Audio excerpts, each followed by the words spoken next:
Hi, Dr. Miller. It's Tim, Evan, and Will here to discuss with you the controversial topic that is the ketogenic diet.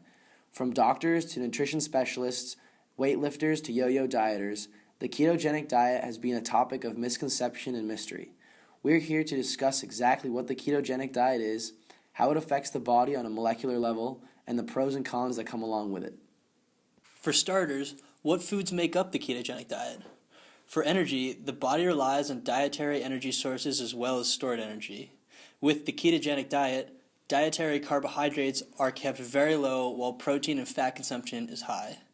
A diet high in fats and low in carbohydrates encourages the body to remember how to rely on fat as a primary source of fuel. Even if an individual is lean, the body has a lot more stored body fat than stored carbohydrate fuels. Let's watch Evan as he sits down for his daily ketosis-friendly meal at the pit. Let's freeze this and take a closer look at the contents of his plate. Starting from the top of the screen, we can see chicken and bacon, both of which are excellent sources of protein and fatty oils which help to maintain ketosis. The more fat in the meat, the better, because this is a high-fat diet. As we move clockwise down the plate, we also see eggs, another source of protein, but we want to be careful and limit our intake of total protein, because our bodies can turn protein into acetyl sugars by gluconeogenesis, which can take the body out of ketosis if too much glycogen is synthesized in the liver. As we rotate a little further, we see lots of steamed vegetables and dairy products. We want non-starch vegetables and dairy, just like in the case of protein, the fattier the better. And of course, he'll need to wash it down with either milk or water, because he has to make sure to keep away from sugar consumption. The body can consume carbohydrate intake below 50 grams a day and still maintain ketosis. Now we'll transition Evan over to a non-ketosis friendly plate in order to compare the two. Let's again start from the top. It may be hard to make out, but we have a thick piece of breaded chicken, and while loaded with proteins, it also contains a multitude of carbs. Moving clockwise down the plate, we have starch-loaded potatoes and an English muffin, both also loaded with carbohydrates.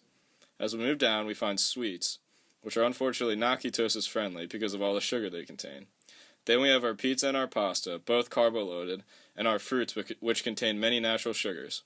Finally, if you're going to partake in a non-ketosis friendly diet, then you may as well wash it down with a carbonated, sugar-filled beverage such as Coca-Cola Evan has here. So, how can eating these foods actually change how our body gets its energy? Let's start with the basics. The body needs energy in the form of ATP to function. The metabolic pathway known as cell respiration allows glucose to supply the body with ATP. How exactly does our body take pyruvate from glucose or acetyl-CoA from fat and generate so much ATP? The answer lies in the beauty of the Krebs cycle, which feeds into a process called the electron transport chain, or ETC.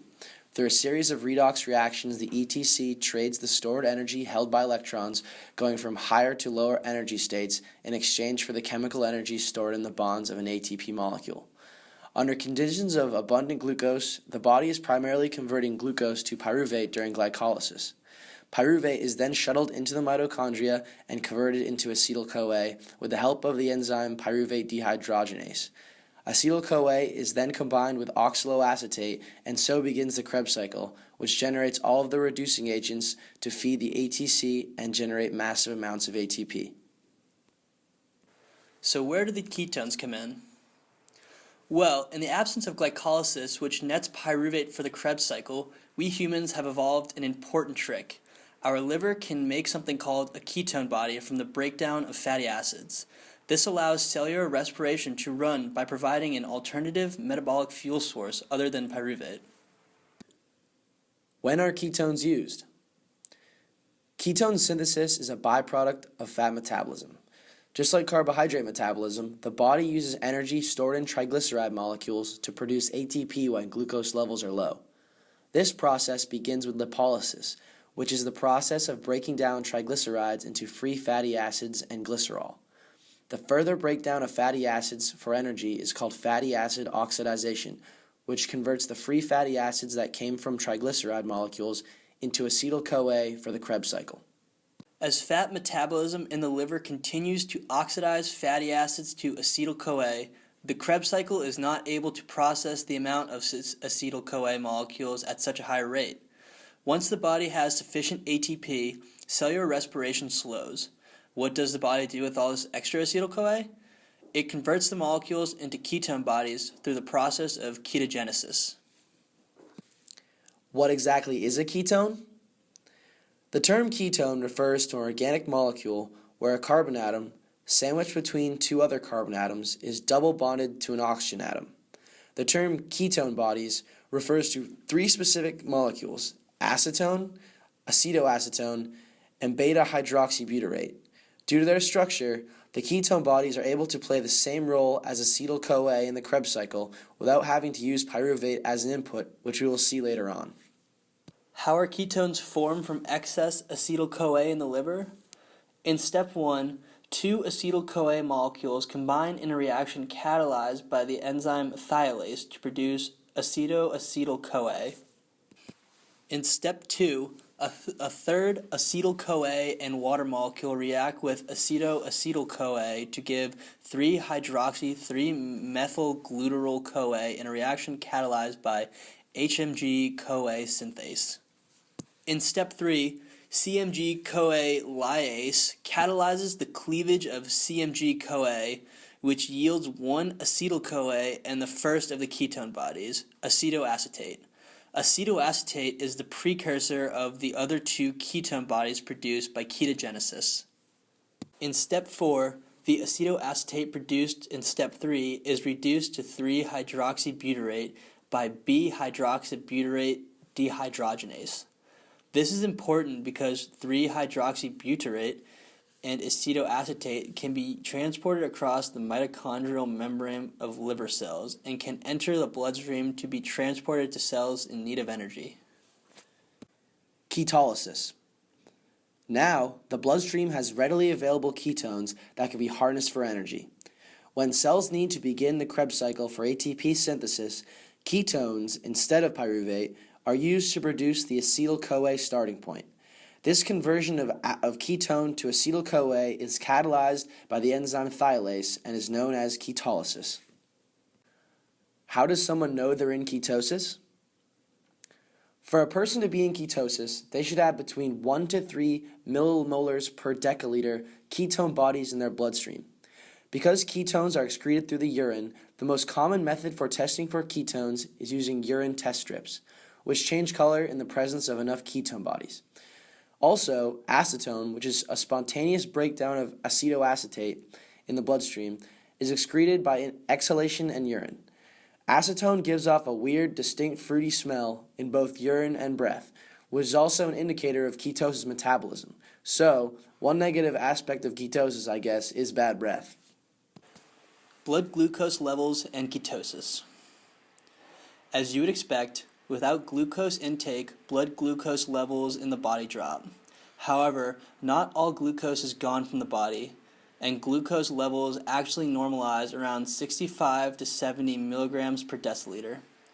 This happens because with so much fat being converted into ketones by the liver, a significant amount of stored glycerol, which is the 30-carbon backbone of triglyceride, is being liberated and converted by the liver into glycogen. Ketoacidosis. A potentially dangerous condition can result from high levels of ketones in the blood, which is known as ketoacidosis. Ketoacidosis is one of the main misconceptions physicians and nutritionists have when talking with patients about a ketogenic diet. The ketoacidosis condition results from dangerously high concentrations of ketone bodies in the blood. Because of the acidity of ketone bodies, the pH of the blood can get dangerously low when buildup occurs.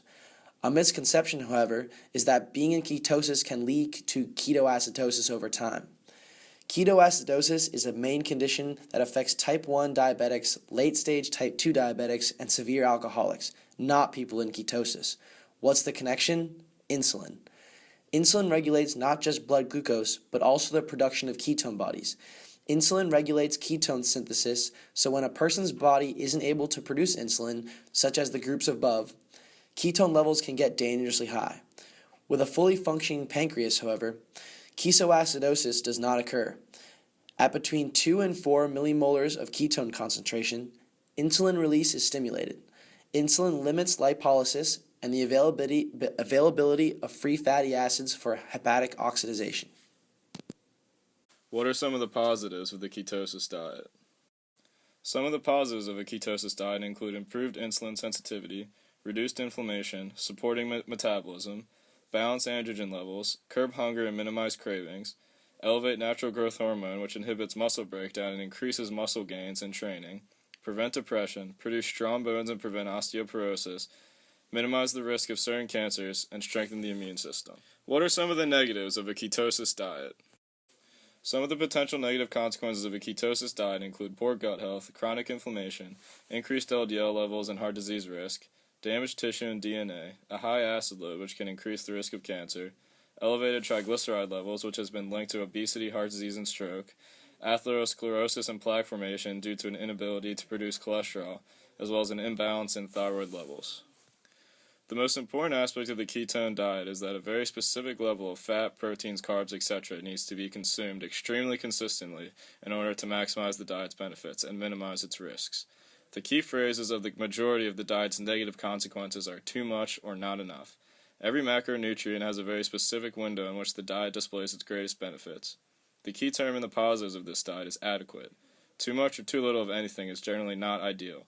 Maintaining the proper intake of all types of nutrients consistently greatly increases the positives of this diet while also minimizing risk.